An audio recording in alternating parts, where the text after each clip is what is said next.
Hello and welcome to the STB Racing League Season 16 Belgian Grand Prix. As you've probably already noticed, I'm not STB Maudi. Maudi is not with us tonight, I will be taking his place, but I am joined, as usual, by Rigsy X. How are you tonight, Rigsy? Oh, thanks for the introduction there, Mercury. Honestly, really excited to be back once again for another race here on the STB, and I'm especially excited for the circuit that we're at this weekend. It is Spa-Francorchamps, a fan favourite, driver favourite. It's a long-standing Formula One race, and it's just got so much history. It's seeped in history and iconic moments in the sport, and I'm very much looking forward to seeing how the drivers handle the circuit. Yes, well, we are also joined briefly in qualifying by Eke. We're going to do you a quick interview, Eke, so if you'd like to include your audio. Yeah. So we're around about the midway point of the season at the moment. Obviously, at the moment, the main championship protagonists are probably you, Dominic, and Bruno. You're very, very close. But you are trailing Dominic at the moment. Are you confident around Spa? Do you feel like you can close the gap up? Possibly? Yeah, I think so. I think I have the pace to win now today. Okay, so last time out in Germany, it was a bit of a difficult one for you. In the end, you did finish on the podium, which was a good recovery drive. But tell us what went wrong, mainly in qualifying. Yeah, the track just wasn't. I couldn't get any laps in. The turn one was just. I couldn't get it right at all in the qualifying session, so that just put me on my back foot and just back on the grid where I normally am. Okay, well, thank you very much for your time, Eke. We'll let you get on in this session. Best of luck. Just a little weather report. There is dry, wet, and then light rain, like light heavy rain. Like. Wow, okay. Thank you very much for that. And just like that, Spa brings its spice. The weather is going to potentially Yeah. play a big factor into their setup, into their strategy. So that's really just another characteristic of this well-loved circuit, is that it can just rain at the click of a finger. Like, that is just how rapid it can change here. I can remember in 2008 when it was Hamilton and Raikkonen battling for the lead, and in the last 3 laps the heavens opened and the rain was just completely I think soaked. that was probably the most classic race, I think, around this track. Possibly ever, minus the massive start crash with the old pit straight. But yeah, this Spa's always, most of the time, always brought out great racing, great just races in general. There's always, obviously, the chance of rain, as you said, as well. The weather also throwing a bit of a curveball a lot of the time. So hopefully tonight will be just as good. Definitely, and I think Spa is a circuit that really doesn't even, like, although it can, like, literally, like, just bring rain in on demand, it doesn't even need rain for the spectacle to be great in itself, because the circuit is just, it promotes overtaking, it promotes, like, top end speed in wheel to wheel racing. Like, you've got the most terrifying corner in Formula One in Eau Rouge, which I'm on board with Urban Unicorn, and he's starting his flying lap here, and he is just about to navigate it at full speed. You don't lift, you stick in 8th, and you have to just hope that the downforce on the car, I mean, obviously the technological advancement of these Formula One cars, the aerodynamics are superior in regards to other vehicles in motor racing, so the downforce really keeps the car planted on the incline. But it is also, like, one thing we've got to make aware as well is that when you're actually starting the Rouge, you get, like, a bit, like, I mean, you'll probably know this more than me because you're an actual racer yourself, but, like, the rear end always kind of seems to step out before you start the incline, but as soon as you start, like, getting past that point, it just grips up. So yeah, it's one of those corners where you have to get the entry spot on, otherwise you're going to be in a bit of trouble. If you take too much of the curb on the inside, you're going to be spinning off, and if you take too much of the curb on the outside, it's exactly the same. So it is one of those corners where when you get it right, it is right on the limit, and it is one of the best feelings, but there is that chance that you could throw it all away just in one lap. Exactly, and that's the thing there as well. Like drivers will be looking to get the most perfect run through Eau Rouge, because Eau Rouge is quickly followed by the Kemmel Straight as well, and that is where your main overtaking opportunities are going to be on this circuit. As Urban Unicorn just peels in, I don't think his lap was actually invalidated. He invalidated. Gravity does the same, so I assume same for both of them. Domi is coming through the final chicane now. He has run out of ERS here though, so I'm not expecting the best here. He's done a 44.3. So he must have made a bit of a mistake somewhere on that lap. I think the times we're going to be looking at for pole is going to be a 42.3, as I've seen in practice. Churka now goes quickest with a 43 flat. I think Dominic is coming up to finish his lap now. His first flying lap. He's through the final chicane now, coming up to the line. And he sets 42.8. So yeah, the pace in the quali at the moment, obviously people just trying to get good bankers in to start so that they can work up throughout the session, but it's not a bad time from Dominic to start. No, definitely no. Dominic is always a driver that we see in qualifying. He's always quick to get out the gate. Even with his banker lap, he is always at the front end of the field on his first banker run. And even also when it comes to qualifying, he is a really quick driver on one lap pace, as well as his overall racecraft when it comes to race day. So Dominic is probably going to be one of the drivers that we're going to tip is going to be in at least contention for the pole position and even the win come race day as well. It'll just be a matter of whether Bruno Will and Eke, like the two championship protagonists alongside Dominic, can bring that challenge to him. Well, Riggsy, I'm currently on board with Eke00. Did you want to take us through a flying lap of Spa-Francorchamps? Well, I've just jumped on board Eke there, so we've missed his incline up Eau Rouge. He's getting ready to slow down and slam on the brake at the 100 metre board there for at the end of the Kemmel Straight into the quick right, left, right here. You want to try and get the wide exit on the left to try and maximise your run through the right there. And then this is the corner weight. No, this is the no name's the next corner, but you kind of want to take a wider line there so you can get on the throttle a bit quicker. Then we come through no name and you take a bit of the cab on the left there and let the car run as close to the wall as you can, because you need to maximise the speed through that corner. Through pull on, and if you don't get this right, you will pull some. But he lifts off there just to be safe round there. You can normally take that flat on a light car, but they kind of lifted there and shifted down to 6 for that extra turn. And we're going through the quick right left chicane here, and then we're coming through this right as well. We shift down to 4 for that extra turn. And you can take a good bit of curb on exit here before you navigate Stavolo, and that is a flat corner as well. And you want to always run wide on these long sweeping corners to try and maximise the speed, as we see the Red Dominic take to the grass to try and stay out the way. And through Boschman as well, another flat out left kink there before we head up to the bus stop. It's been this way for the best in 15 years now. It was formerly a left-right, and now it's a right-left, but he doesn't even finish the lap and he peels off into the pit lane. I think he invalidated at the end of the Kemmel Straight. Oh, he did. From what I've seen, he took quite a big chunk of curb. So yeah, not the best start for Eke in this session, with no banker halfway through the session, but yeah, as I said, he was very quick in practice. As I saw, he was setting some very good lap times, so I think he is going to be the one to beat from what I've seen. I haven't seen anything of Bruno Will, and Dominic's looking pretty similar, so.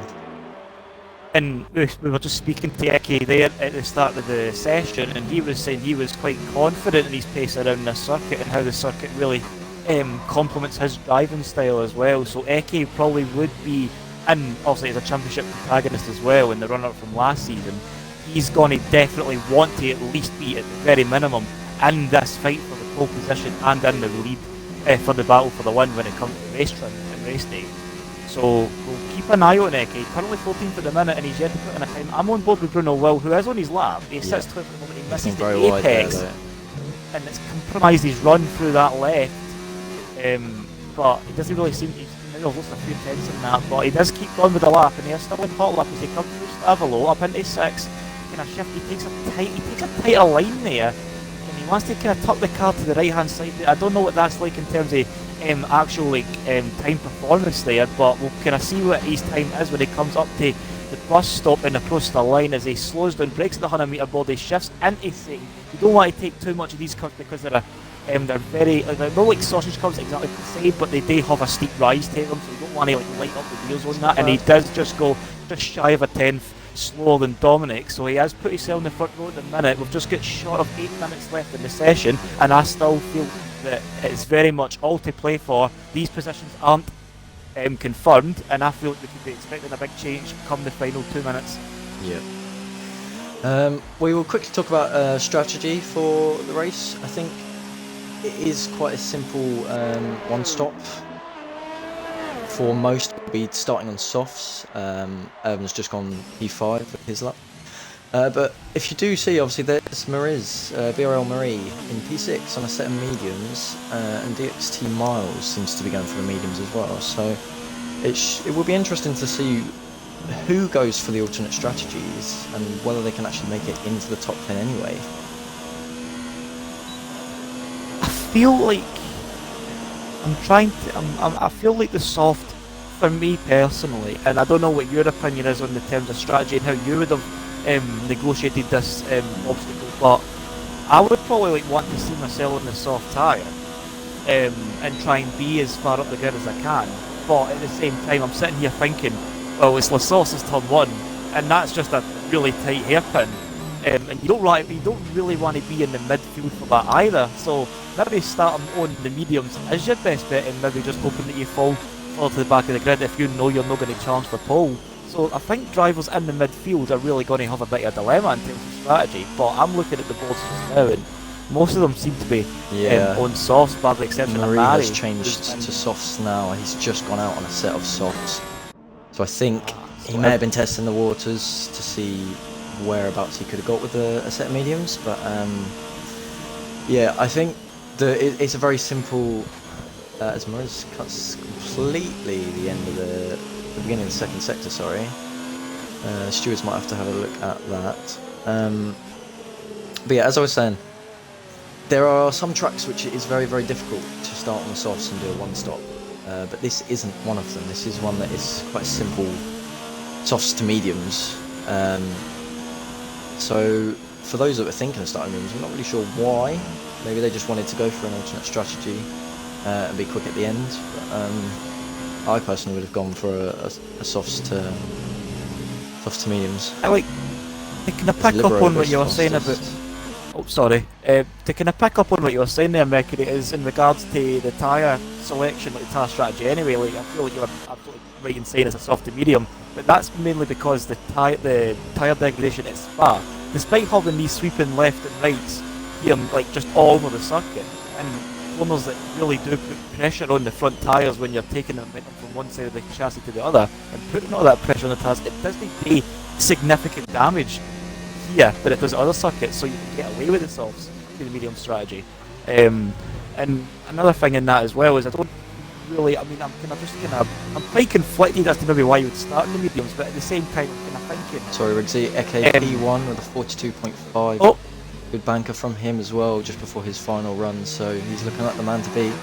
As I say that, Dominic just about pips him by 2/200ths of a second, so those two are split by essentially nothing.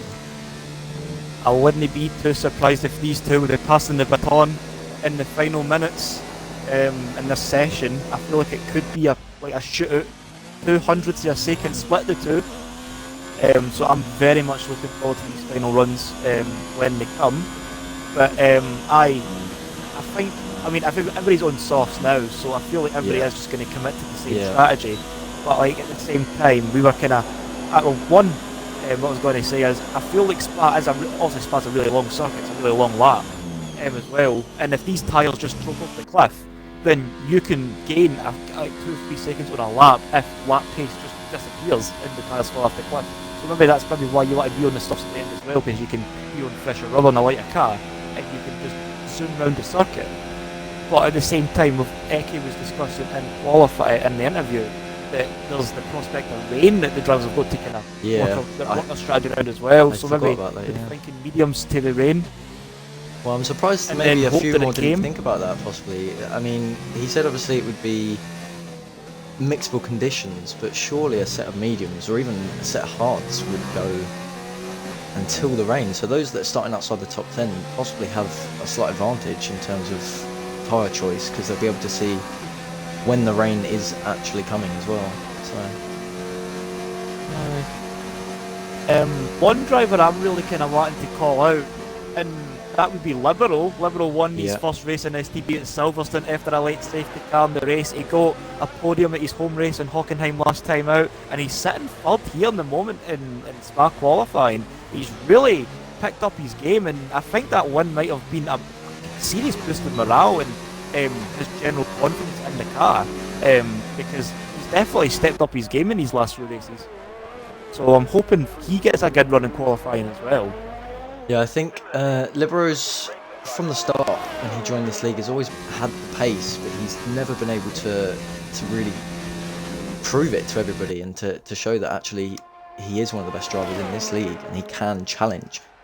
I don't know if you've seen the championship standings, Rigsy, but Libero is at an outside shot of a championship currently. Obviously, he's still quite a way off of Dominic, but he is sort of creeping his way up to that lead pack at the moment. So it'll be interesting to see what he can do tonight and the next few weeks, especially to see maybe if he can put on a championship battle or not. But definitely, and I think that's the kind of the thing he's going to go to take in as well, is the fact that the last two races have been him on the podium.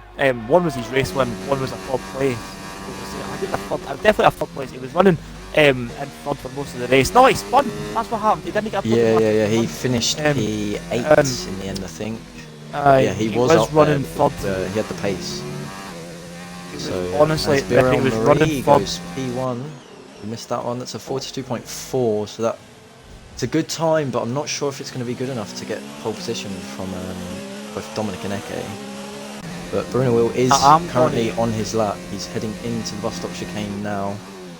I haven't seen his delta yet, so I'm not sure if he's up or not, but we'll see as he navigates the final corner, comes up to the line, stays to the right hand side, crosses the line. It is fastest, it's a 42.3. That's a very good time from Bruno. That's a very good time to beat.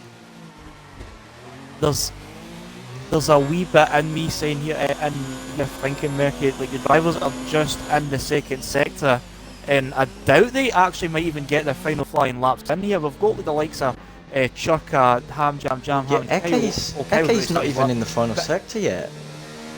They've only got 20 seconds to navigate the final sector. I think Dominic's most of them might have missed their opportunity for a final run. Dominic's not going to make Dominic's it. Dominic's totally put on. And Eke's not going to make it. Eke's not even at Blanchimont. None of these drivers are going to get a final lap. I'm not sure what's happened here, Rigsy, but none of them are going to make it. They've left it too late. So that's how it seems to be. Kyle's The checkered flag falls. Clinical, Danny, Domi will stay on board with Libero. Libero's made it on a lap here, so this could be his chance to maybe get at least a front row start. And we've got the checkered flags out for us. Yeah, but they're still and Jam cross the line. I think there's a glitch, really. I think actually quali isn't over. We'll need to get our stopwatch man on the phone. Yeah, I'm us faulty times here. I'm not sure what's going on here, but we've got a timer till the end of quali as if we'd finished. But it looks like Eke has made it onto a lap. He is slightly up in the first sector. We'll stay on board with him. Dominic hasn't made it, apparently. He has got the checkered flag fallen on him. Checkered flags fall. Yeah, he hasn't made it.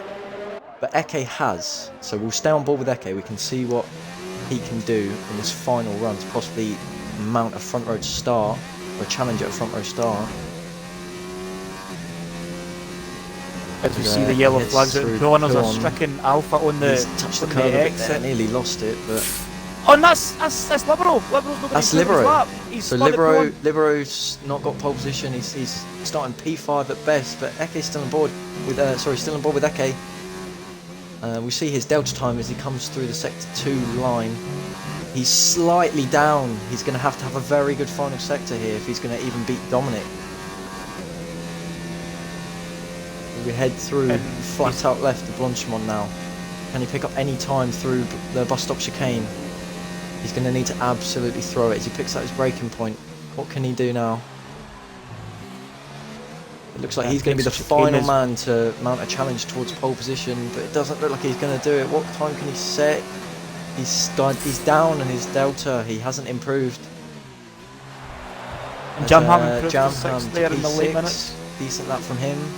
Churka now goes P6, and he is the final man to cross the line. So that is your grid for the Belgian Grand Prix. I'm not sure what happened with the timing screens there, Rigsy, but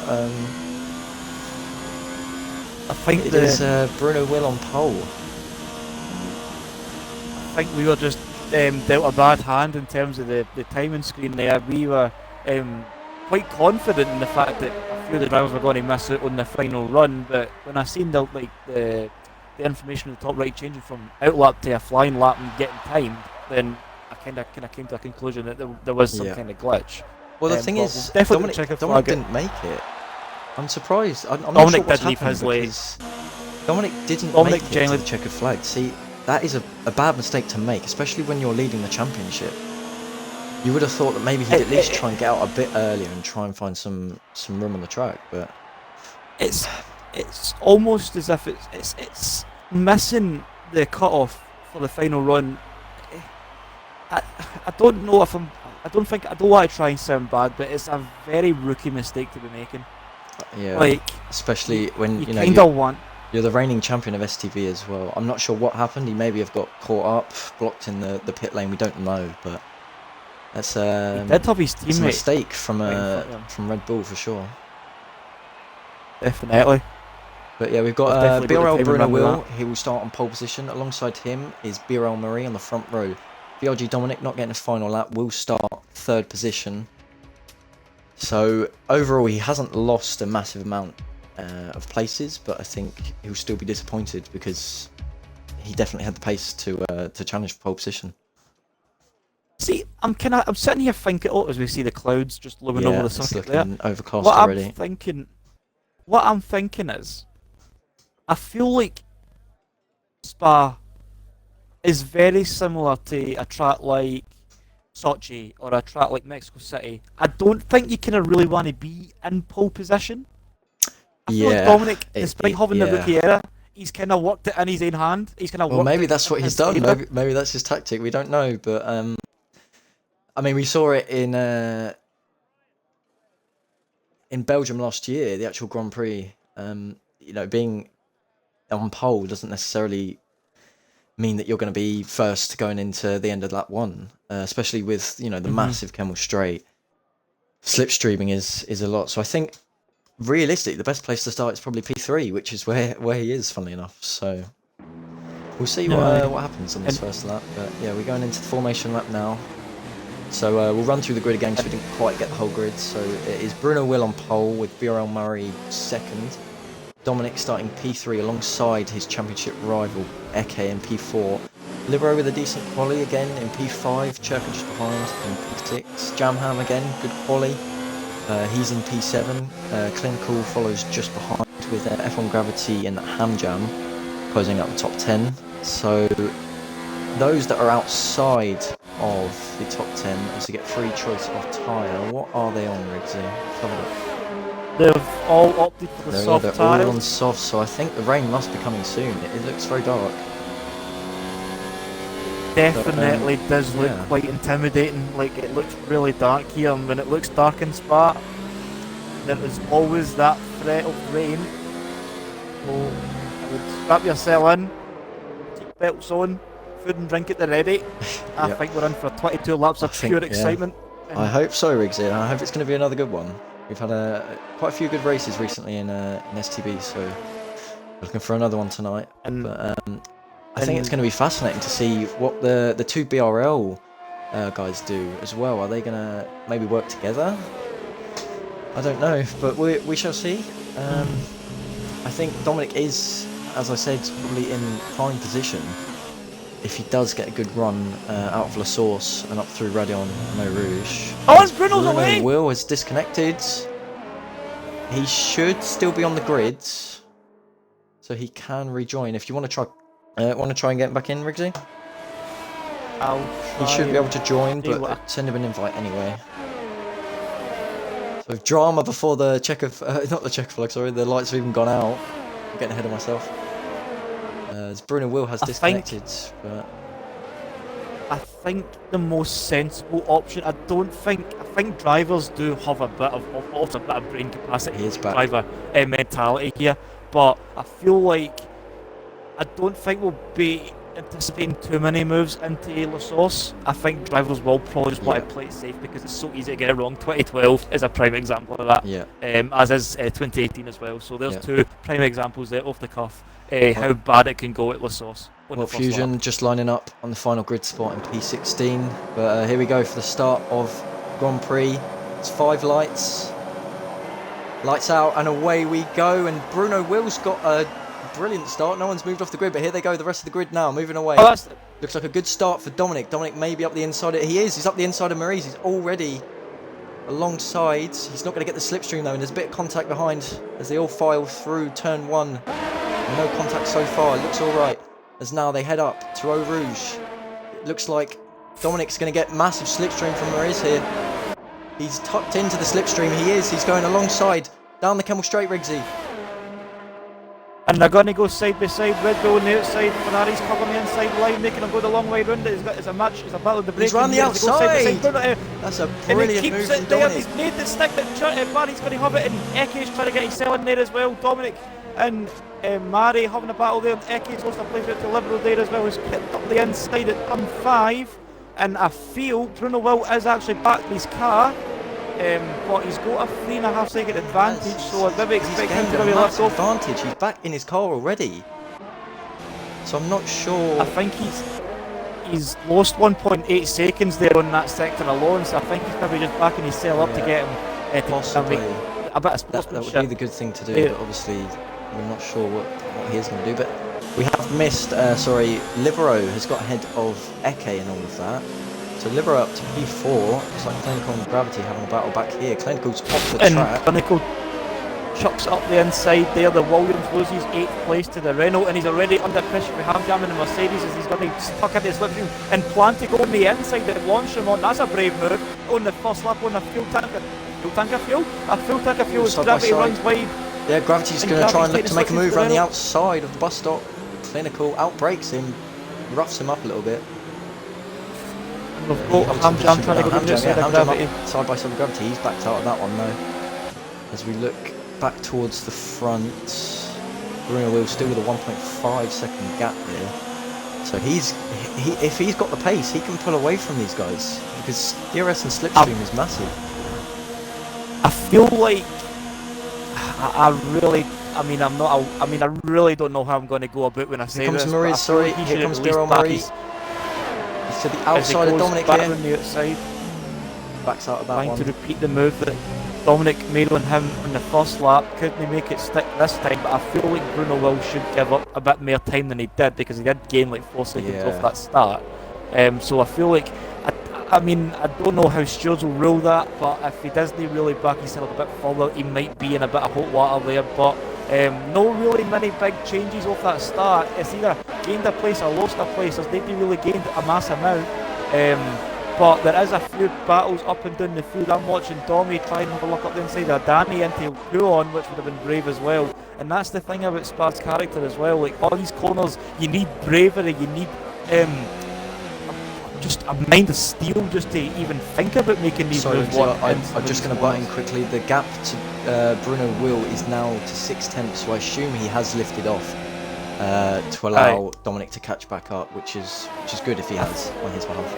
I feel that's the kind of fair thing today. It's either that or he's secretly tapped into the commentary booth mics, but sure. I feel like that's probably the right thing for him today.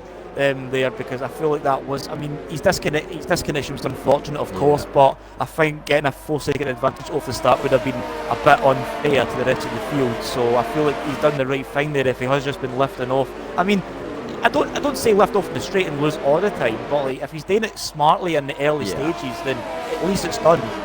But he does keep the lead. He does keep the lead here, and we are starting to see there's a gap. We've already seen Eke.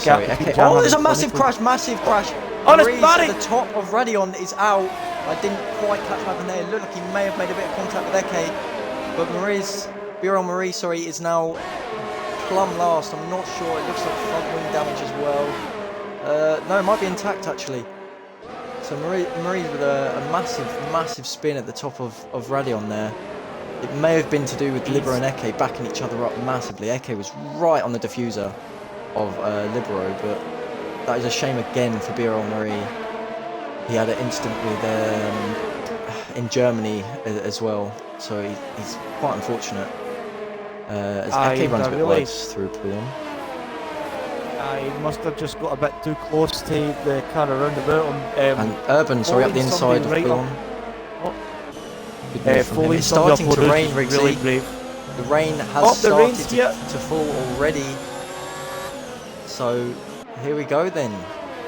It's already changing conditions. So it's going to be at least a lap until they need to come in, possibly more. But it's going to be who can call this the best. But as you can see, there's a massive gap down to Libero already. Dominic and Bruno Will making a massive gap. Eke needs to get past these guys if he's going to stick with the leaders. As yeah, we've got 3 people in the pits. Half stayed out. Eke has stayed out. Eke has stayed out on his soft tyres. But the rest of the grid is in basically. Churk has stayed out. Urban stayed out. The whole grid is in the pit lane. Intermediates. And it's for intermediates as well, Mercury. Everybody's in Dominic, for intermediates. unsafe release there, and Bruno Will as well. It's carnage in the pit lane. Everybody has come in. DRS is disabled. DRS is disabled, Riggsy. Eke may have made a bad mistake here.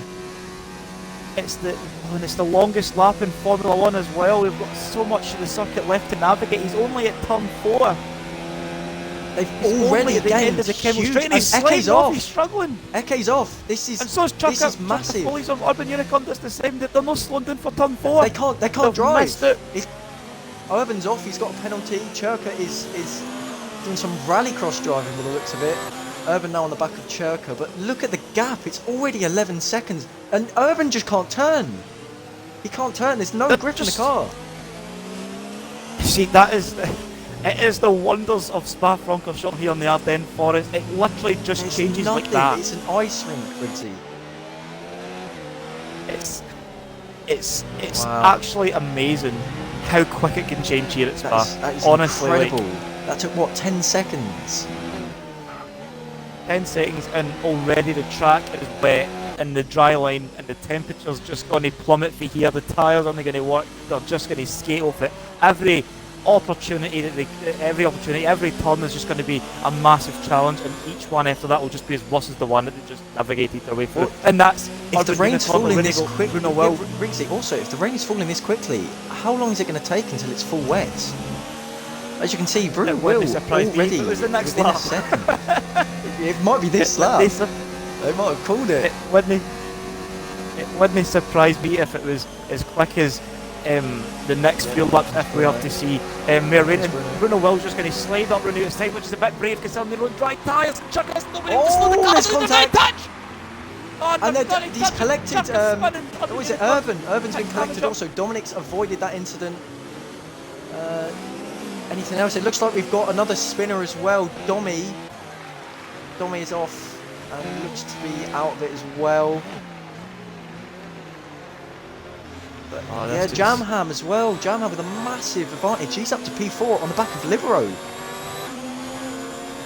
And he's looking at the rear wing of that Alpha, or what he can see through the spray that's starting to form and be kicked up by the rears, and Libero's took that slow. Jamham's going to have a run, and he's going to pull to the outside. Libero's going to make Jam go the long way round. It is just going to be a matter of straight line speed at this point. Who's going to be brave on the brakes? Will Jam try and sweep on the outside? Libero does just break that wee smidge later, keeps the inside, but Jam isn't finished here. I can sense a move, I can see it, I can feel it. I feel like it's just going to be here in the lap somewhere. Libero just isn't really up to scratch with these conditions, as they're just rapidly deteriorating. He may be running a dry setup. And you can, even when you're sitting on board, I'm on board with Jamham Mercury, and even when you're sitting on board that lap, so from turn 1 at La Sauce to here at Pouon, the spray's just getting thicker, and the Alpha is just becoming less and less visible in this spray. The conditions have well and truly just been turned on its head, and the wet tyres might not even be a bad shout at this point. I don't think it's far off, Riggsy. I really don't. Jamham with a massive slide. But I'll bring your attention very quickly, Riggsy, to Eke. obviously down all the way in P12. He's with Toxic Fusion at the moment, but then he's got a gap to Danny. He's lost so much time with that strategy call. Definitely, I think. I mean, it was just so sudden. The drivers didn't even have much time to negotiate with the conditions, because it was literally Blanchimont before it was like the rain really like before, Libro's struggling. Blanchimont before the rain started, and we can see just the difference in driver confidence here between the Haas and the Alpha for the final podium place. Jamham might have the move done if he can get a decent exit out of La Source and a good run up Eau Rouge. Don't get too close to the Alpha though, because you lose all your downforce, especially going up Eau Rouge. You don't want that, especially in these conditions. But we'll go on board through Eau Rouge and Radion. He does left, and he gets a twitch. Big twitch for Jamham. It's in the wet, especially when it gets heavier later on. It's going to be treacherous up there. Definitely, he's running zero. On board with Kyle. Kyle's got a run on Clinical. Is he going to go for the move? He thought about it. Not quite. Not quite got the confidence in the brakes yet. But Eke is now on the back of Fusion. Fusion's struggling for grip as well. So Eke now makes his way around the outside. He's now got past Fusion. He now needs to close the gap to Danny as fast as he can. It's 2.6. This is the first 6 laps of Spa has literally just been 2 laps in the dry, rest in the wet, and we've seen massive shifts in driver position. These are the weather conditions that determine the greats from the gods. Like, that is what we're at now, and Eke is really like looking quite comfortable in these conditions, despite losing a lot of time under these changeable conditions. He missed out on the pit window for the intermediates, had to go a full lap of the circuit, and the rain is just bashing on these drivers, just lashing down on the circuit, and the wet tyres are really, in my eyes, it really looks like it's a bit of a possibility. crossover. It still looks like Inters. The rain has held off from when it originally was sort of starting to hammer it down, but for how long for is the question. Another thing I'm starting to notice with my keen eye is there's a dry line starting to form as well. Yeah. You can see the dry line in the main racing line there. You can see also the dry line and then the wet patches round about, but I don't feel like that'll be a dry line for much longer if the rain continues to come down the way it is. But Jamham's still behind the Alpha at this point on lap 7 of 22. Is there anything else we can see up and down the field? Kyle's right on the back of this the Renault Clinical. Still putting pressure on Clinical, and Clinical is pulling up towards the back of Hamjam as well, so there could be a three-way battle for P6 possibly. You just sit on board with these drivers up. Oh yeah, and here comes Kyle, sorry. Clinical line there. Clinical, they both sort of seem to get mixed up there. And sorry, Jamham's also made a move on Libero. Jamham's up the inside by the looks of it of Libero. So he's made the move on Libero finally. As Kyle and Clinical now side by side. Clinical manages to keep the move. But Kyle now coming back on the inside. Can he make the move finally? Down the inside. Clinical's outbroke himself a little bit. They give each other enough space into No Name. Clinical squeezes Kyle right on the limit there. But Kyle now coming back. Can he go down the inside? Not quite. He loses momentum on the back of Clinical. Oh, it's but now Miles honestly, as well getting involved in this. I just jumped on this battle for 7th place and just saw them going side by side through the early stages of the second sector. My head was well and truly falling out my back end there with just too close to go. I think Clinical couldn't really decide what. He didn't really pick a side, and so Kyle thought he was going to defend the inside. Went to the outside. It kind of looked like there was no room there. It kind of looked like he was just letting Kyle take the inside there. Yeah. Clinical just resumed the main racing line, and he kind of understood in himself that Kyle looked so much quicker. And then when Kyle went to the left, he decided back of Clinical into the bus stop, and they've made a bit of contact with Kyle around the outside. He's completely outbroke himself. He's completely off the track there, and he's made contact with Miles. That's going to be front wing damage. Miles looks to get away with that one. Does Kyle have front wing damage? He may have a tiny bit on his end plate, but he looks structurally intact. And he's now got Eke up his inside. That's not gone well for Kyle.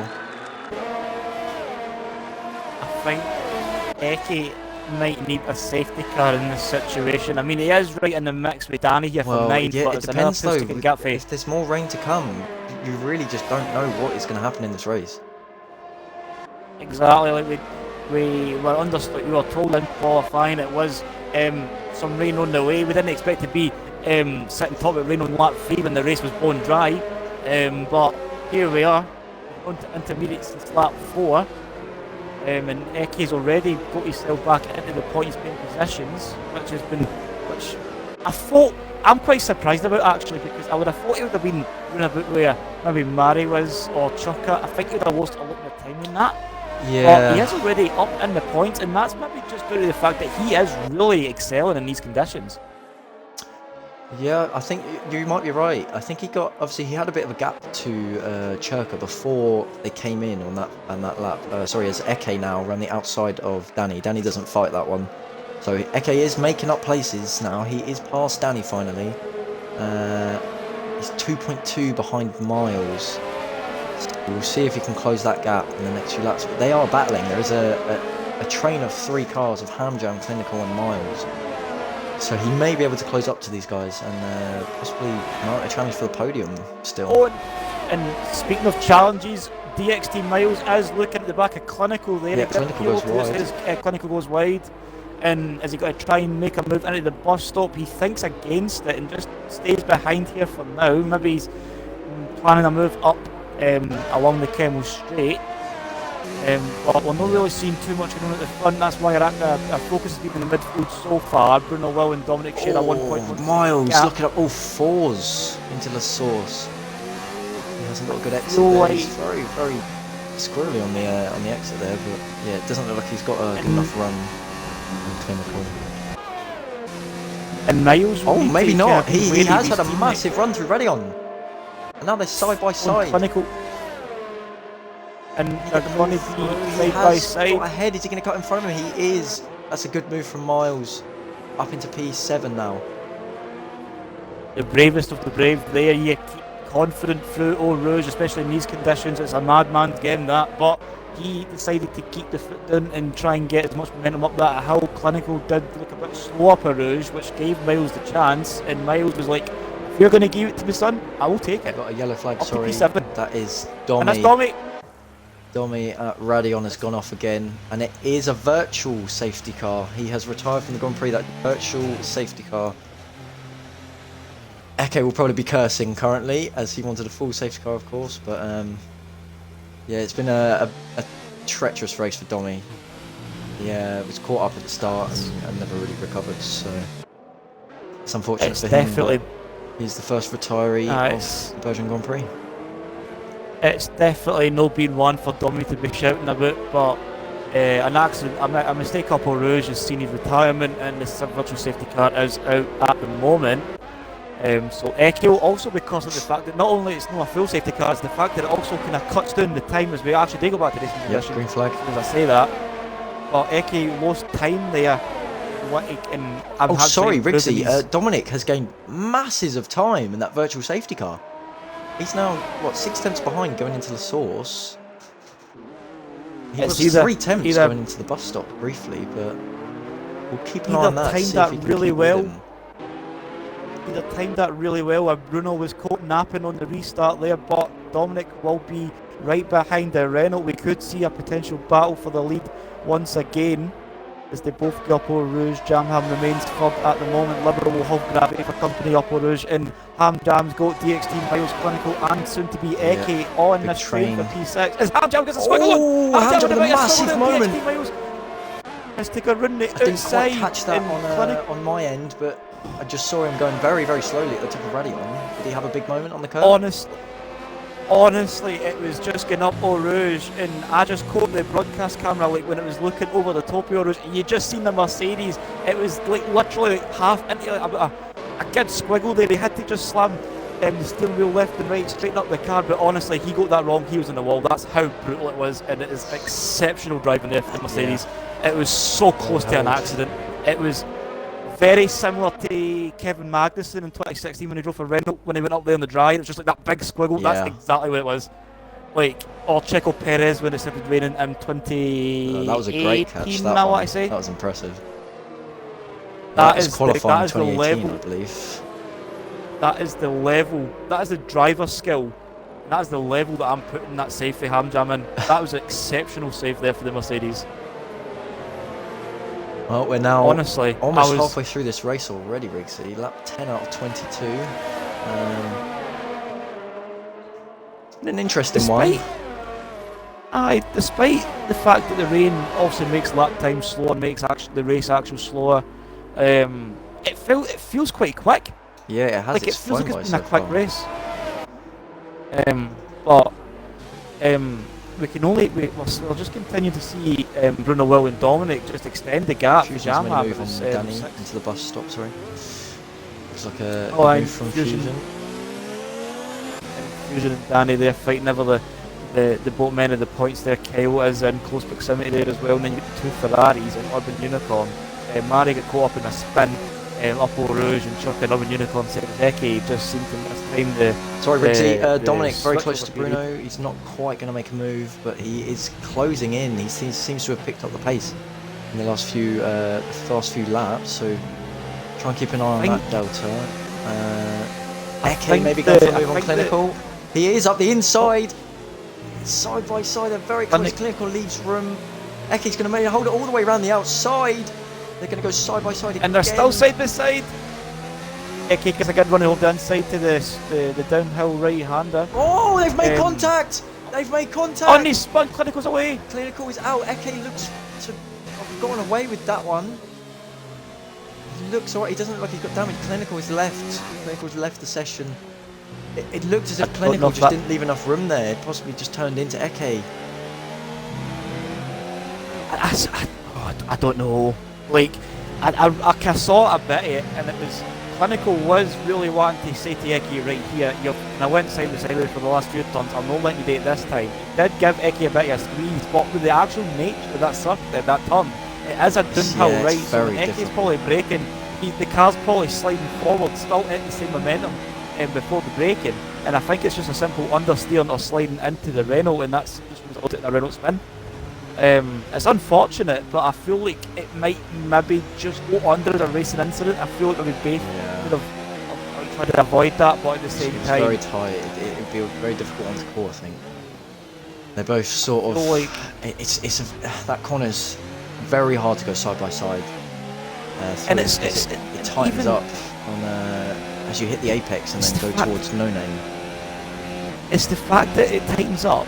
It's the fact that it's also on a downhill. It's on a decline. So when you're braking, you're not getting the same impact when you're putting your foot on the brake. Murray up the inside of Kyle. As we see Marek up inside of Kyle. So turn 6 is really like, even with the dry, it's a really challenging braking zone because it's just a downhill turn right, and even you've got the inside curve, which is a big. Oh, Kyle with a massive moment through Radion. Very similar, as you said, to Perez 2018. He's caught it, but he looks like he's got a penalty. So he had to completely cut the top of Radion. But that's showing you that, you overstep the mark just by a millisecond, just 1 inch.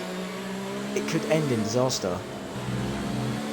And that's why these drivers get paid big money, because you need to be brave, and you need your skill is like, see what you know about Formula 1 and driving. It just you need to know more than that. You need to know well more than what you already know about Formula 1 in terms of having to navigate a wet circuit. And the rain is still really heavy.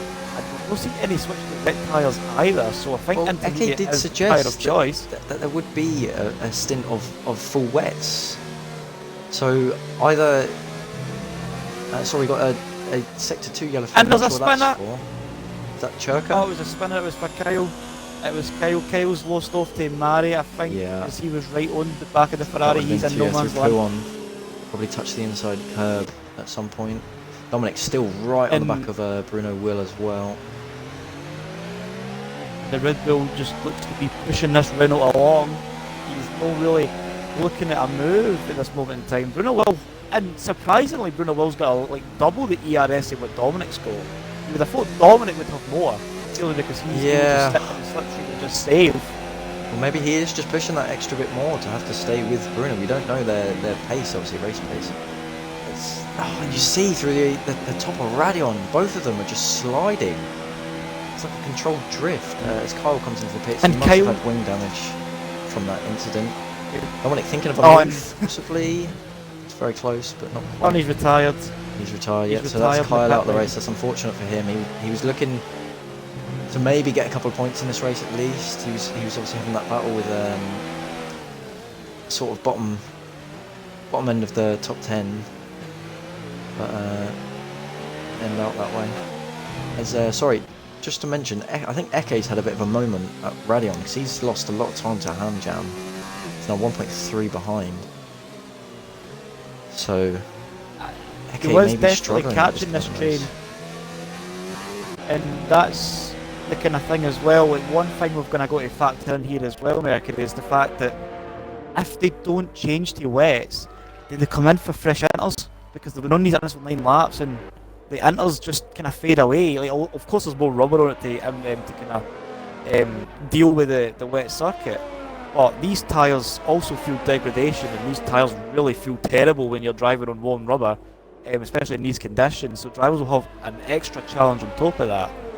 So I don't know if we might really see a kind of pit period in the next couple of laps of fresh inters. I think everybody might just go to the end. It'd be very brave for someone to come in for new intermediates or even west if the weather does get worse. I think the rain seems to have calmed down a bit. Depends how they've looked after them, obviously, in this stint. Obviously, if people have been pushing early on, possibly thinking that heavy rain was going to come.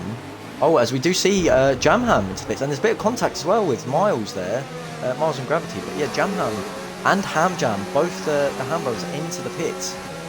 Most likely to I'll be see what they're fresh jumping on, inters. Mercury. Yeah, I'll stay Is on it board fresh with intermediates we're Miles seeing? now going into the source. He's pretty much pushing Gravity. So he's going to be trying to look for a move here as I cut back. Sorry, Dominic is now side by side with Bruno Will. Going down the Camel Straight. Bruno Will's holding the inside line. Dominic would be brave to go on the outside. Bruno outbrakes him. Holds the position for now to go back on board with Miles. Miles now side by side with F1 Gravity. He's got the inside line. Is he going to outbrake him? Looks like Gravity's just given up that position. So he doesn't want to hold Miles up any longer. And Miles there with a cheeky squeeze on corner entry there, just to make sure Gravity was thinking about keeping it around the outside. He's perfectly intended to do that. He's got inside line, but Now, maybe Hamjam's DXT come out Miles with- might play the sorry. team game. Hamjam's come out with Irvin and Churka. So those obviously missing out on the strategy. I'm not sure what these two are thinking and pitting. Maybe it will pay off at the end, but I'm not sure. Maybe Eke's it's, now made his way up into P5 past Gravity. He is making progress. He's now 1.5 behind feel like- Miles. I feel like the sensible thing here for the McLaren team will be just to let Eke go when he gets near Miles in a sensible area, because you don't want Miles to be under pressure for Gravity. So maybe a manoeuvre, if Eke does build a bit of another second gap, they can easily get a switch between the two done, and Eke can be up into 4th place. Liberal is just kind of running his own race in 3rd place at the minute, so he's doing exceptionally well to be in the final podium position. But I think maybe this pit stop for the Jam and Ham, and I'm trying to think who else was actually coming in. I'm trying to see, I don't know, I can't see it on the board there. Oh, it's Kyle, that's who it was. It was the Jam and Ham brothers. They're maybe just, I think they're maybe just kind of like trying to see if any of the other drivers will blink. I mean, if it does, they pay off, it'll heavily compromise track position in time, but I mean, if it does... Jean-Marie and Danny going side by side for the bus stop, it looked like. He may look for a move into La Source. He is. He's going down the inside of DJ Danny down to La Source. It's a good Danny move will from probably Marie, want to but say can he so for hold another it run. now all the way down the straight? Danny now right in the back. Oh, Marie's massive slide at the exit of La Source. As it looks like Dominic hasn't gone for a move, so we'll stay on board with these two. Danny right in the back. He's looking to push. And sorry, Urban Unicorn is on a set of wets. Urban Unicorn's pit for a set of wets. Oh, and he's nearly hit the pit Danny exit wall nearly there. hits the back of Marie. Oh, look like he outbroke himself a bit there. Nearly cut both of them out the race. Luckily got away with that one. Yeah, Clinical as well, started sorry. to come down again. And So Clinical they've as well, taken no, the it's, risk I think, to go on the extreme wets here. I think the rain has really been... I mean, we did just say a few laps ago the rain looked to have calmed down intermediates may have been the way to be going, but the rain started to come back down in force, and wets might even be an option. As we're seeing on a couple of cars at the back of the grid, maybe they'll be the guinea pigs to see if the rest of the field will follow suit. Well, we'll see now as Bruno and Dominic are heading into the bus stop chicane now. Will they even think about possibly going for a set of wets? I feel like No, they don't. not both stay out. I feel like they need to wait until the rest of the field pit. I think they're perfectly Well, they've got a safe huge if they gap. continue to but stay out. as we saw Rigsy at the start, you know, Eke and Churka and Urban had huge gaps to the guys behind, and all disappeared as soon as the rain started to fall. So it is one of those where it's such a long lap. If you make one mistake in your strategy call, then that's it. So Danny comes into the pits as well. You want to see what tyres he goes on? Strategies really are key to victories in Formula 1, and I feel like maybe a fresh set of rubber can really benefit the Jam Ham brothers now, mainly because they're in the points, and well, maybe Ham Jam's still about 7.5 seconds apart from his brother, but Jam Ham's right on the back, well, not right on the back, but he's right there with Mari, who's right near Toxic Fusion. Like, it's a couple of seconds gap here and there, but if they can lap a second and a half quicker, then they can gain some serious time here. And then even if they are gaining time... Dominic is looking for a move on Bruno. He's touched the curb there. That was very close. He's going to try and go for a move here in the final sector. Bruno holds the inside. He's going to get the switch back though. He's outbreaks himself. He's around the outside. Is he going to hold that? Bruno gives him a squeeze. That is around the outside. A brilliant move from Dominic. But Bruno Will's coming back down around the outside. Side by side. Dominic is holding it again though. And it looks like Dominic has got the move. Red Bull Dominic takes the lead in the Belgian Grand Prix on lap 16 of 22. A brilliant switch back there in the second sector, which meant he had to go round the outside of Bruno Will. Bruno Will gave him the squeeze, wasn't he wanting to let him pass, but he kept the foot down, kept the confidence, took the inside in the turn before Stavolo, and he had it done. Bruno's pit. Brilliant Bruno's move. into the pit. Bruno has pitted. What is he going on? This would be interesting to see what tyre he goes on, Rigsy. Is he going for the full extreme wets? The 9 games are out in force. He's going to set the full wets. Wow, so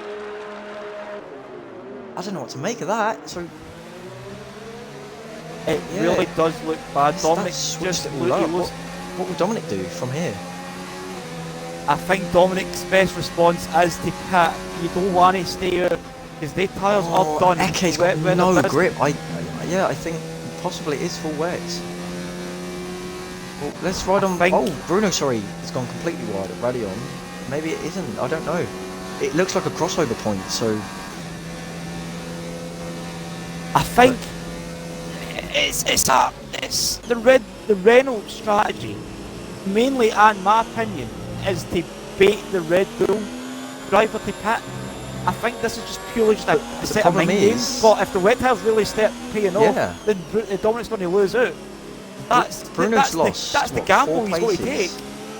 So if he has not got the pace on those wets to get past these guys, there's, he's going to lose a lot of points. Spa, and that's the thing as well, Mercury. Spa isn't a track where you don't really need track position. It's no important like it is in Monaco or Singapore or like tracks like that. Like, you can overtake here. There's plenty of overtaking opportunities. Well, Bruno is struggling. Sorry, Rigsy. Bruno is really struggling. Look, he's dropped 2 seconds to gravity. The wets are not looking quick. If you look, Danny, Churka, Urban, Clinical, they're all outside the points by 10 seconds. He's just understeering. And Toxic Fusion skiing him all Dominic through stays out. Stavolo. And it doesn't look like a good strategy call unless the rain starts to fall heavily. It looks like he's off. He's come back on the track there on Toxic Fusion. When he looked around the outside, he's going to outbrake him. Oh, this will be a brave move. Great move from Fusion. Bruno comes into the pits. It's a poor strategy call from the Renault team. Do you blame him for going for it? Bruno Will in that situation simply put, he made his bed and he lay in it. That is simply it. That is no other way you can describe it. He went for the chance. He tried to bait Dominic into making the same call, and then in the end up, it just didn't work. It just fell flat, and he's had to make an unnecessary pit stop to go back onto the intermediates, and he's still in the points. But when you learn leading this race, when you are battling for the win, it's no something you want to reflect on, especially after that strategy blunder, and that is detrimental to his championship aspirations here at Spa. Well, I will mention, Rigsy, in that melee, Miles got a 10-second time penalty as Churka retires from the Grand Prix in the pit lane. Danny's lost at Oroge as well, Danny, Danny over you there. On.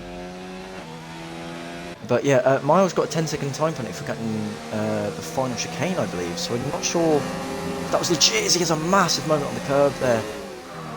We've got yellow flag sector 1, it's Churka's car coming out onto the racetrack. But yeah, Miles with that 10-second penalty, I'm not sure if he's going to send that to the stewards. I didn't catch it. It may have been at the final chicane. There is a bit of a glitch where if you cut the right-hander ever so slightly, you get a 10-second penalty. So that may be wiped off from the stewards, but I'm not sure. I didn't see it. I feel like the stewards will probably kind of have a bit of leniency in terms of some of these penalties, purely because one big notable penalty that I saw Miles down the was inside at the Unicorn. bus stop chicane on Libero. It's side by side. It's a lunge. He leaves enough room for Libero. Eke's going to get involved in this. Oh, and Eke with the switchback is going to get both of these guys before he even crosses the line. That's great. That's a great overtake from Eke. Miles went for the dive, didn't quite get his braking right. Oh, and Miles goes for it again. Tangled. Oh, he went up the inside of La Sauce there, but Miles couldn't make the move stick. But Libero is really just getting bullied with these two McLaren drivers here at Spa. He was one. We've got a yellow flag, that's Danny again. Have caught up.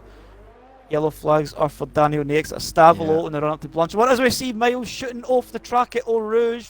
He was still facing the right way. He just got a big moment in the understeer. Lucky to get away with that. That could have been a high impact accident there as we see Mari into the pits. Bruno Wills up in the 950. Jamham. Jamham's making a move on Fusion here for P number 6 in this Grand Prix. Simple move from him, it looks like. Yeah, Fusion doesn't seem to have any response to that. It's a good move from Jamham. Up into 6th place. Toxic Fusions on 15 lap intermediates. He'll not really have too much in his arsenal to fight back with, especially when he's not got much ERS there to play with as well. Hamjam's not really been closing the gap in terms of being on fresher rubber. He's 9 seconds adrift. A Toxic Fusion in 8th. He is kind of winning his own race though. So 8th place would be a solid result for the Mercedes. Eke's up into 2nd. Yeah, all the way from that his awful strategy call at the start. He's dragged his way up back into P2, so good recovery from him so far. I think Eke's drive would definitely warrant at least a driver of the day nomination. Might have got the strategy wrong and that brings it down a wee bit, but Danny has spun through the field. Again. He's lost his front wing. He's just come out the pit lane as well. It's been an awful race on his behalf. Yes. As Miles, it's a virtual safety car. Virtual safety car at the end of this Grand Prix.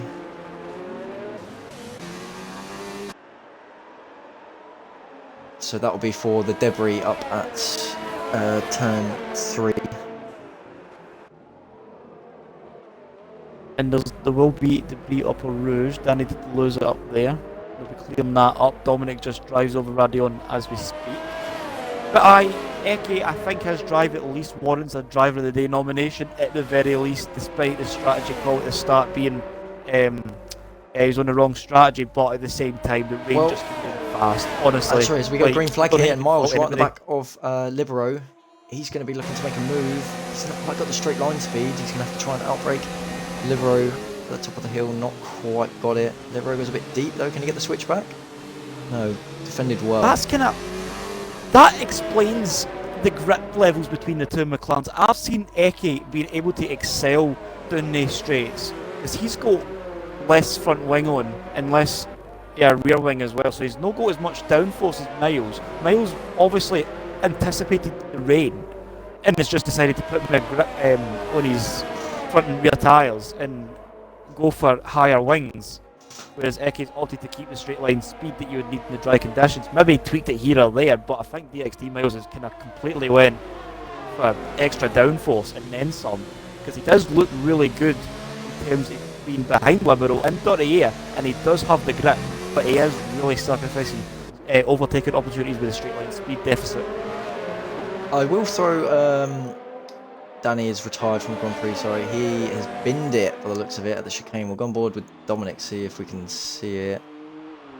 Right on the circuit I don't know as how well. he's done that. Right on the racing line. That would be a safety car if there was more laps to go, but so yeah, Danny with another treacherous race as Miles up the inside of the bus stop. They make contact again, these two drivers. He gets the switch back now, side by side, coming up to the straight. He's going to be on the outside going into the source. But Libero's just got that straight line speed to hold off. But, oh, Miles outbrakes Libero. Libero's going to give him the squeeze. They're side by side. Miles holds it around the outside. They're going to be side by side, coming through a rouge. Oh, there's a bit of wheel banging here. These two are being very aggressive side by side. Miles holds the move and Libero spun. On Libero away. And it's the same again. It's the same. He's off and seems to be out of it. I think I'm not sure about that one. It's another 50-50 on those two. And now Jamham on the back of Gravity, which could be for P3 before the steward's inquiry with that 10-second penalty. But Libero again. Another collision. Libero's just Libero, different circuit, same script. Literally, like, he's just lost it on near the end of the race again. It happened to him in Hockenheim, it's happened to him in Spa. And I don't want to throw it there, but the worst come in freeze. So I hope we don't see the same in Monza, so I don't want to throw the commentator's curse.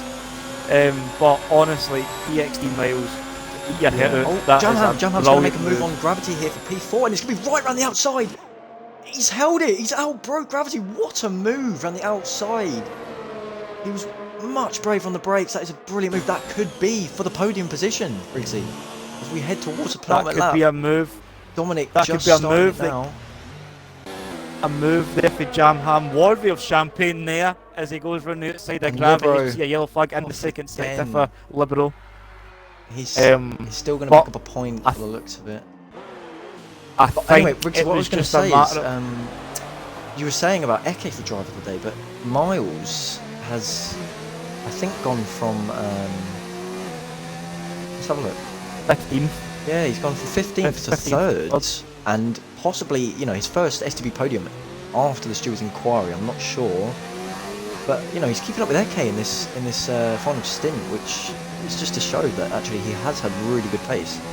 So I think the two McLaren drivers were probably the two candidates for driver of the day. And Miles actually has got a brilliant run on Eke, and he can overtake him here. Oh, this is probably where you want your team orders to come in. Slowing down. Eke's got a puncture! He's got a puncture! Eke's got a puncture on the final lap! He's not going to make it to the finish line. Jamham overtakes him. Gravity overtakes him. Oh, it's heartbreak for Eke. It's heartbreak. It's a disaster. And that puts Miles possibly again into P2. And Fusion Fusion and Hamjam, sorry, making their way past Eke. He's going so slowly. It's a disaster. The final lap. Must have gave way.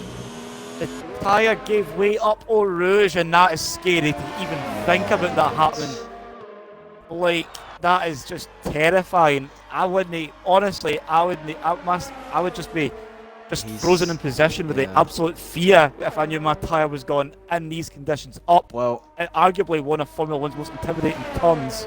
From a tragic story though to a dominant one here in Belgium, Dominic has been not shy of dominant yet again. A battle with Bruno Will, but he's got the strategy absolutely spot on this entire race. As he crosses the line, he takes the victory for round 10, the Belgian Grand Prix. It was a great victory from Dominic, no mistakes from start to finish. As DXT Miles now through the final chicane, in only a second STB race, is going to come home in P2. Possibly with the penalties, we're going to see it different as Jamham crosses the line. He finishes P2 for now. P3 will be Gravity, and Fusion may also jump. So that is a podium again. Yeah, Miles has dropped all the way to P5 there. So Gravity again on the roads, looking to get another podium this season. That's twice. And Jamham with his first podium of the season as well. Stewards will probably have a bit of a handful at the end of this race. They'll put, this is the unofficial. I mean, obviously the race is just. Yes, this is. But this is the unofficial for stewards' inquiry. So Miles may still be on the podium after the stewards' inquiry, but we're on board with Eke as he heads through the bus stop chicane. It was disaster. He had half a lap to go. As he comes across the line, he is going to beat Libero to the line, so he is going to pick up 2 points by the looks of it. But a miserable race for him as Libero comes across the line in P10. And despite Miles's penalty demoting him to P5 in the unofficial results, he's got a fan in the chat saying, "Let's go Miles." Absolute brilliant drive. I think that is driver of the day material because he did anticipate the rain. He altered the setup in order to combat that. Raced well, raced clean, brilliant move. The All Rouge move alone is at least driver of the day material on that basis alone.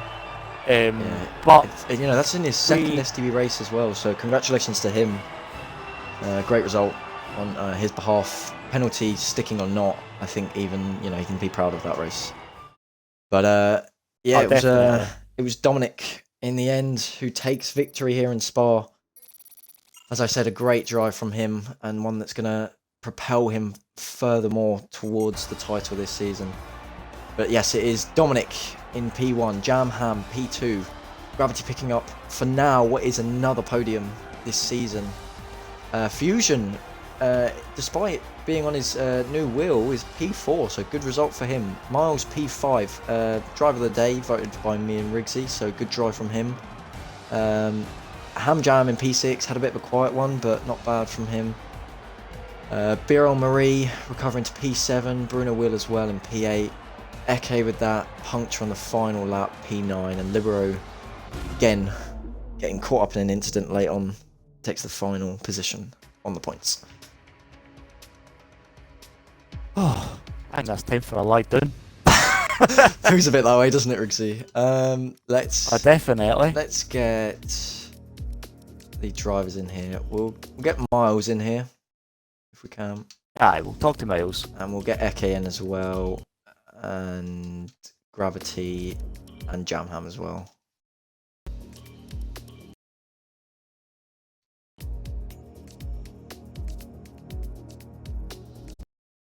Oh my. Could you let us know when they've all joined? We're at 2 at the moment. We've got Eke and Gravity still here. Jam's just joined us as well. I think we're just waiting on Miles. There's Miles there. Okay. We're all in. So I guess we'll start off with Eke. Again, I'd say a challenging start for you. Obviously not quite getting the strategy call right. The rain seemed to fall very quickly, but it was looking like a very, very good recovery into P2. So that last lap and the puncture up Radion. What happened? What were your tyres on? I mean, lap 1, when the race started coming, apparently it was ready for intros before the first raindrop came down, so that's the game for you, of course. That's why I went for another lap. Yeah. And, I pitted a lap later than everyone else, and still I was the only one who got a puncture. So what percent were your tyres on by the time you it just, I think, went to 80 or 79, something like that. Yeah, so it was a tight And I tried to be so careful, and it's still just like, nope. I think me and Riggs picked up. Did you get it going up Eau Rouge and Radion? Yeah. Yeah, that that's must have been scary. The fear must have hit. I mean, it was more the frustration realizing that I have to go the full lap with the puncture, so... But yeah, commiserations, Eke. It was still a very strong drive, I think. Unlucky to get on the podium in the end. It was your comeback drive was a close driver of the day nomination, but your teammate pipped you to the post. Yes. Alright, So just wanted them. I will. If you give me a Oh. brief minute, I'm gonna get Fusion in here as well. Oh. Right. So next we will come to DXT Miles. Yeah. So Miles, yeah, it's your second Grand Prix in STB, and P2 on the road. Possibly after Stu's inquiry, it may be P1. P1, sorry, P2. How did you find the race? I'm surprised I found myself where I was after the pit stops, because on the rain I went for a wet start up in qualifying, so that put me at the back because it wasn't really going well. And then I thought just to overtake many people as I can, and then great wheel to wheel racing with everyone. But I did well to get to where I was, and unfortunately I got that 10-second, but hopefully that gets removed. Well, it looked like a strong drive from you. In the final stint, you did keep up with Eke pretty much the whole way. What are you expecting mainly from the rest of this season? Are you expecting possibly to fight for podiums in future, or are you looking to maybe cement your place in the midfield?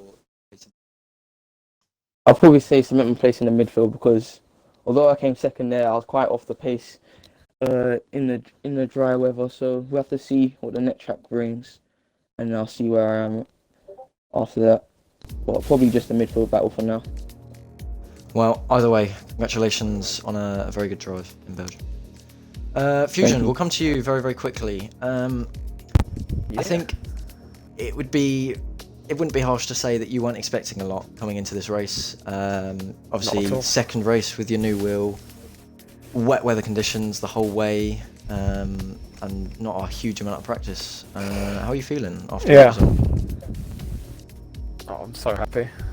I'm so happy. Like, because I think I've done in total in the wet on my new wheel about 6 laps of practice before that.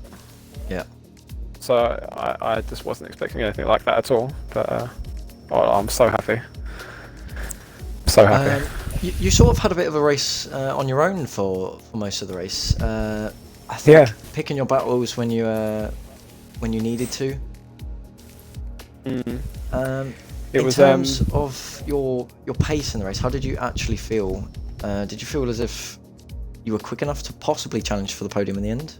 Because you weren't far off. I think because my tyres were just completely dead at the end. So I think maybe if I pit, I think when other people pit, I probably would have stood a bit of chance of sort of fighting and defending against people. But yeah, still P4 from the back of the grid. I'm happy. So. Yeah, well done on a good result in Belgium as well. We will head on to F1 Gravity. Back again into the podium room for now. Obviously, Stu's inquiry possibly may change the results, but for now, you are P3. Are you happy with the way your race went, or do you feel like possibly P2 was reachable? I mean, at the end, my tyres were well over 90%, so it was just unlucky that Eke got a puncture. And my tyres had nothing on jam hands who just came rushing past me. I don't think second was really on the cards. Well, you kept yourself out of trouble for most of the race. I think you had a bit of a scrap with, I believe it was Clinical and possibly Miles quite early on. Yeah, at the start. This is when the rain was coming down. Again, do you feel as if maybe with a stronger strategy, or possibly with 2-stop, because obviously Jam and Ham both went on a 2-stop strategy, would it have helped you in any way? Maybe. I don't think it would have made a huge amount of difference, but the 2-stop I do think is a little bit quicker. Just because at the end of the race, your tyres, if you didn't pit, were completely dead. It was a struggle to even keep it on the road. Well, either way, well done on your P3 for now. You're going to get used to this podium malarkey, aren't you? I doubt it. Well done on a good race. We'll go to now Jamham for the final interview. Jamham, you had a very strong race, I would say. I think you were one of the quickest in the first stints, but me and Riggsy were as to why you and Ham both went on a two-stop. You fought your way back through the field, and how'd you feel? Well, yeah, obviously pretty happy about that. Definitely my best race so far this season. I think I've not had the best it looks so far. Yeah, I think the two-stop was probably the right call in the end. I was getting a bit worried when I pitted and no one else did, but obviously most of the race. But yeah, I was just able to catch him back up and then do a few spins and then I think give people penalties and points and stuff. But yeah, really happy on the whole. Finally got a good result after a few races outside the points. Was your strategy to do a two-stop with two lots of inters the whole time? That's the strategy the game gave me, and it got to like lap 13, so like halfway through the stint, and my tyres on 46%. So I was thinking, no way gonna make it to the end. I didn't want to risk it, so I sort of had to pit again, really. Well, a very strong race from you, and as you said, I think you've had a lot of bad luck this season, so it's good to see you back on the podium again.